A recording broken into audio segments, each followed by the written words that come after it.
प्यारे दोस्तों, आज हम आपको एक ऐसे शख्स के बारे में बताने वाले हैं जिसे लोग बुरा और शराबी इंसान समझते रहे, और जब उसका इंतकाल हुआ तो लोग उसके जनाजे पर थूक रहे थे। लेकिन जब सच्चाई सामने आई तो वो लोग हैरान रह गए और पछताने लगे। तो दोस्तों, ये वीडियो बहुत प्यारी है, आप इसे आखिर तक ज़रूर देखें और इस वीडियो को लाइक भी ज़रूर कर दें। तो चलिए शुरू करते हैं दोस्तों। काफ़ी वक्त पहले की बात है। मुल्क ईरान में एक सुल्तान था, बादशाह था, जो अपनी आवाम से बहुत मोहब्बत करने वाला था।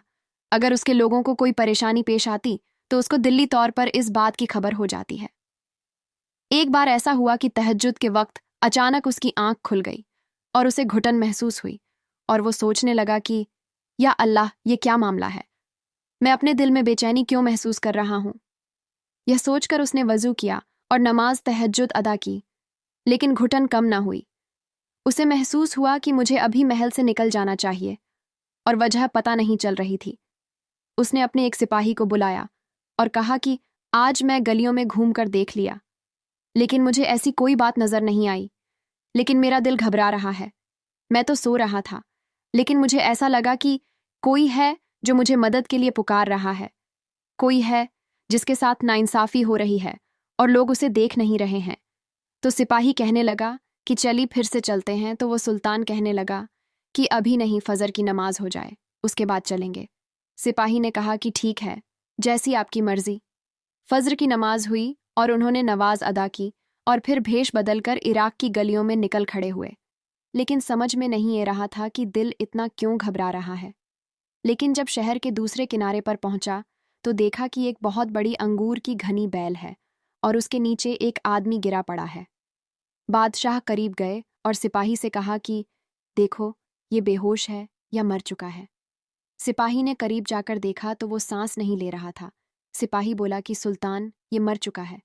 बादशाह को बहुत अफसोस हुआ कि अगर हम वक्त से पहले पहुंच जाते तो शायद ही बच सकता था। बच्चों को यह बात बहुत अजीब लगी कि अंगूर की बेल के नीचे एक आदमी मुर्दा हालत में है, और उससे भी ज़्यादा अजीब बात ये थी कि ईशा की नमाज के बाद जितने लोग वहाँ से गुजर रहे जिन्होंने नमाज पढ़ी थी या जिन्होंने नहीं पढ़ी थी, वो सब लोग उसे मुर्दा पर आवाज़ कसे हुए जा रहे थे। लेकिन वो लोग बादशाह को नहीं पहचान सके, क्योंकि बादशाह ने हुलिया बदला हुआ था। उसको बड़ी हैरत हुई कि लोग इसको जानते हैं और इस तरह से ये मुर्दा पड़ा हुआ है और इसे उठा नहीं रहे हैं, बल्कि हवा से कस रहे हैं। वो हैरत में डूबा हुआ था। उसने उन लोगों को अपने पास बुलाया और कहा, इधर आओ भाई। लोग उसके पास आकर जमा हो गए, लेकिन वो सुल्तान को पहचान नहीं सकते। लोगों ने पूछा कि क्या बात है, हमें क्यों बुला रहे हो? सुल्तान ने कहा कि इस दरख्त के नीचे ये आदमी मुर्दा पड़ा है और यकीनन इसकी मौत की खबर तुम सबको है, लेकिन तुमने इसे उठाया क्यों नहीं? कौन है ये शख्स और इसके घर वाले कहाँ?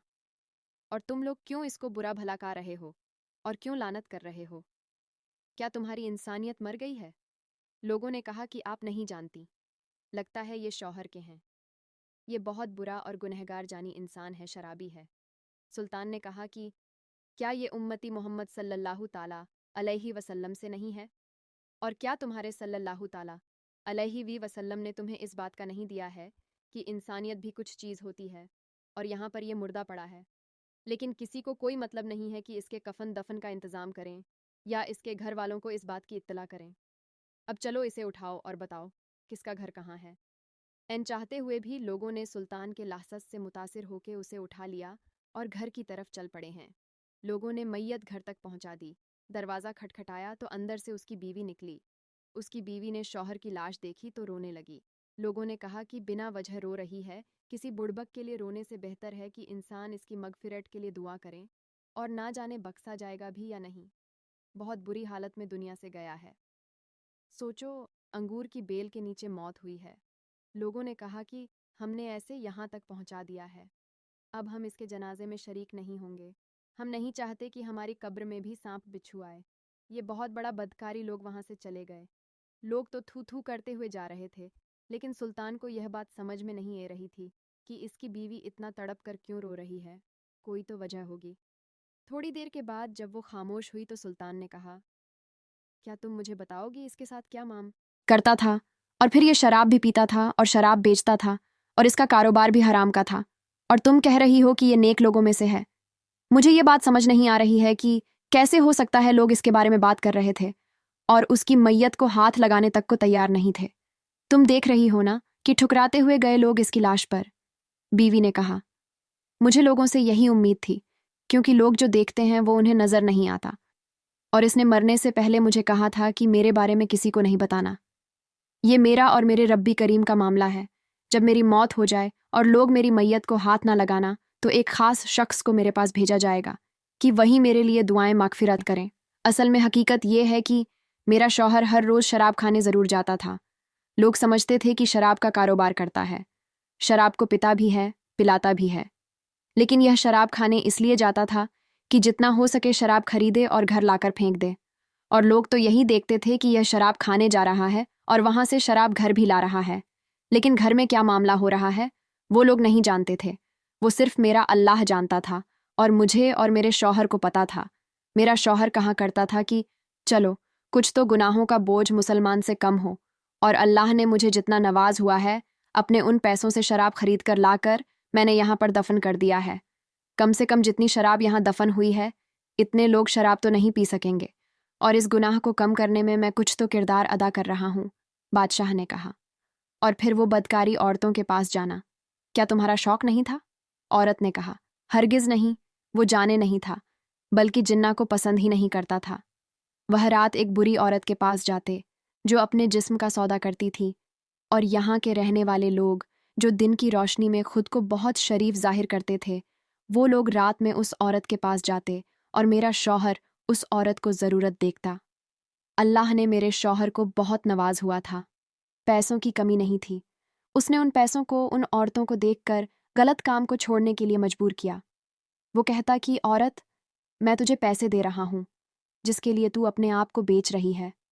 तू ये काम ना कर, मुझसे पैसे ले, हिजरत ले और अपना दरवाज़ा कर दे, ताकि तेरे पास कोई ना आए। और मेरे शौहर को उसे पकड़कर औरत के पास लोग देखते और यही समझते कि वो अंदर चला गया है और जिंदा कर रहा है, जबकि मेरा शौहर उसको बहन बनाकर ये कहता कि मेरी बहन, तेरे रिज़क का इंतज़ाम तो अल्लाह करेगा, और तेरा ये भाई हर रात तुझे गुजराती तरह का। बस तू अपने दरवाजे को किसी नाम हैरम और गैर शख्स के लिए नहीं खुलेगी। और औरतों को पैसे मिल जाते और उसे रात उसे जिंदा नहीं करती। और मेरा शौहर कहा करता कि अल्हम्दुलिल्लाह, और जो शोहरत का और नौजवान मुसलमान के गुनाहों को मैंने कुछ तो रोक लगा, उसको उन गुनाहों पर आता जाता देखते थे।